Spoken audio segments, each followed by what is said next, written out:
I'll guide you through the process of increasing your Cash App borrow limit without falling for scams that promise instant unlocks or manual increase buttons that don't exist. If you're ready, click the like button. Let's get started. Cash App Borrow is an invitation-only feature based on Cash App's internal assessment of your account activity, history, and other undisclosed eligibility factors.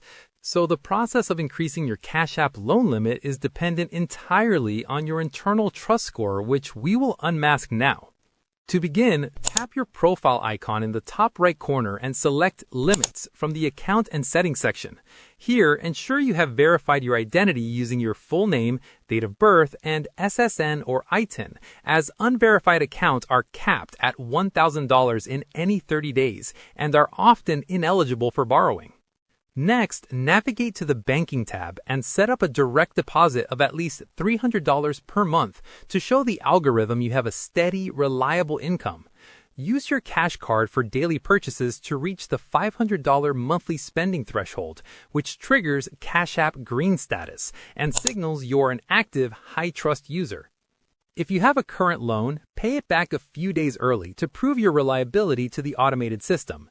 Always use the Borrow feature responsibly by making all payments on time, as your repayment history is one of the most significant factors Cash App reviews for future eligibility and potential limit adjustments.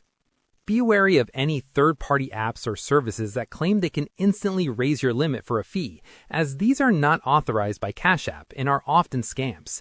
Maintain a positive balance in your account for at least 30 days and avoid letting your balance hit zero to allow the algorithm to reevaluate your account for higher tiers, which can reach up to $1,500 for qualified users. If you have any queries or input, comment below and I'll respond. Click this card for a curation of our best video tutorials and check the description below for more. Thanks for watching.